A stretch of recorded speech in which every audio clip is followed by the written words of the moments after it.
Nakatakdang bumili ang provincial government ng Davao del Norte ng 44 million liters ng langis sa Malaysia. Samantala, umabot na sa mahigit 400 na gasolinahan ang pasamantalang nagsara sa gitna ng mega oil price hike.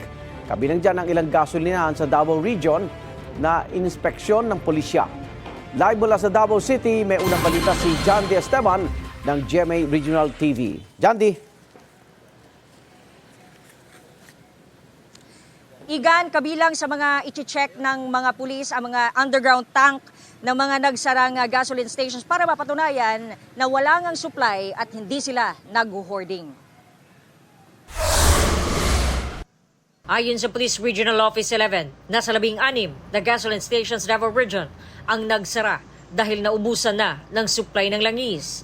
So, 8 ana sa Davao City, 2 sa Davao Oriental, and then punom sa Davao Norte.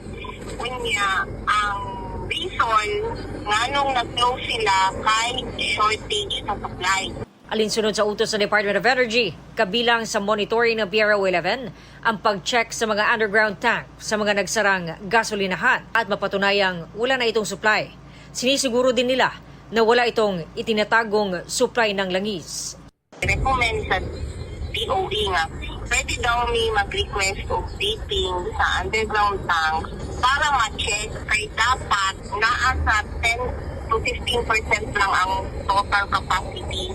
Kung tinuod ba dyan na shortage na sa supply, makarecommend lang ni nga during sa checking, kani ang among nagitan, so DOE na mo kung unsay buhaton anak. Samantala, ang provincial government ng Davao del Norte nakatakdang bumili ng 44 million liters ng langis sa Malaysia.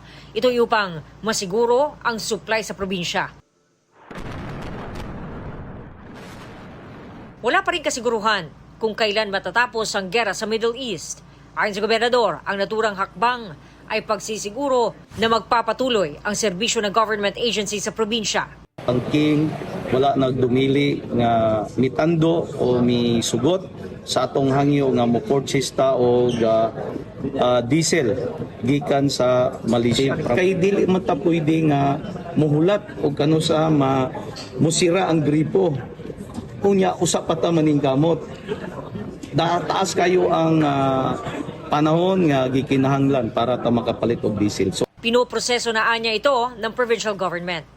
Gipangandam ron ang depo, siyempre, depo o ang cash na pangbayad. So, nakik-sit down na ta sa ato ang Provincial Treasurer Office through Development Bank of the Philippines, ang DBP, willing sila nga mobayad o na may kulang ani. So, ang ato mga private stakeholders, ato mga negosyante sa diesel, pwede nang tabangan tanan para nga padayon ta nga adunay supply sa petroleum.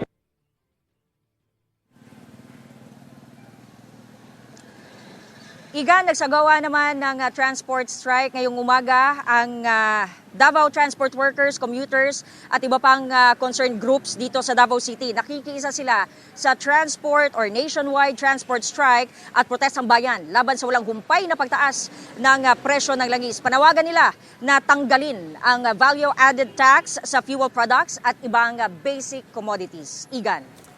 Maraming salamat, John D. Esteban ng GMA Regional TV.